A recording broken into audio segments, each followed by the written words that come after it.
સવારના 6 વાગ્યા છે, રવિવાર છે અને અમે જઈ રહ્યા છીએ સાળંગપુર. કેટલાય દિવસથી જવું હતું પણ સેટિંગ થતું નહોતું. હવે વેકેશન છે અને એમાંય આજે રવિવાર છે તો જઈ આવીએ.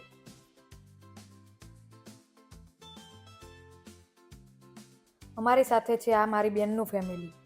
હજુ અડધે પણ નથી પહોંચ્યા અને હોલ્ડ ચાલુ થઈ ગયો. ખાસ તો ચાય લવર માટે જ આ હોલ્ડ હોય છે. રમકડા જોવે એટલે છોકરાઓને જાણે ભગવાન આવ્યા.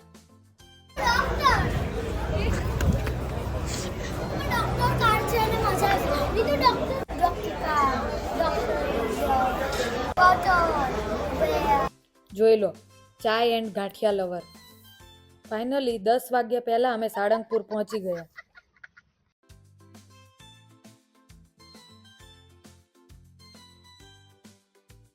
સાળંગપુરનું વર્ણન કરવાની તો જો કે મારે જરૂર જ નથી, કેમ કે તમે બધા લગભગ ગયેલા જ હશો.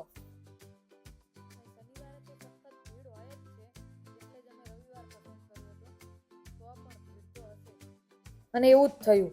દર્શન કરવાની એટલી લાંબી લાઈન હતી, કેટલા ટાઈમ પછી દર્શન કરવા માટે નંબર આવે એવું હતું. તો પણ અમારું નસીબ સારું હતું કે બહુ વેઇટ ના કરવી પડી.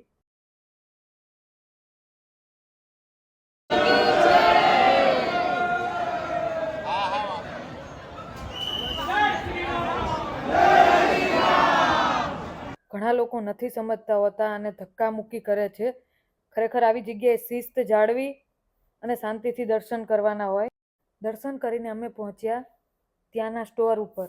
અહીં તમને હનુમાનજીની એકથી એક ચડિયાતી મૂર્તિ જોવા મળે. ઘણા ટાઈમથી મારે હનુમાનજીની મૂર્તિ લેવી હતી, પણ હવે હું પણ કન્ફ્યુઝ હતી. થોડી વાર માટે આ ગમે તો થોડી વાર માટે બીજી. I can't believe this.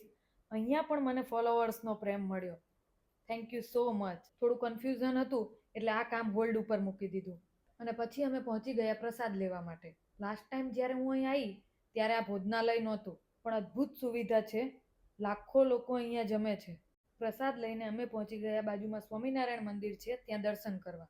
અહીં દર્શન કરીને પછી સામે પ્રમુખ સ્વામીનું મંદિર છે ત્યાં દર્શન કરવા માટે નીકળ્યા. ત્યાં રસ્તામાં મળ્યા એક મહારાજ, જેને મને આ મસ્ત બનાવી આપ્યું. મસ્ત લાગે છે ને?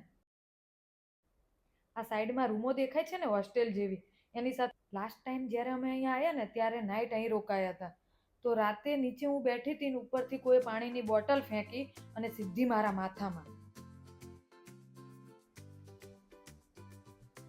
આ મંદિરમાં દર્શન કરી અને પછી એક સરસ જગ્યા હતી ત્યાં અમે આખું ફેમિલી બેઠા.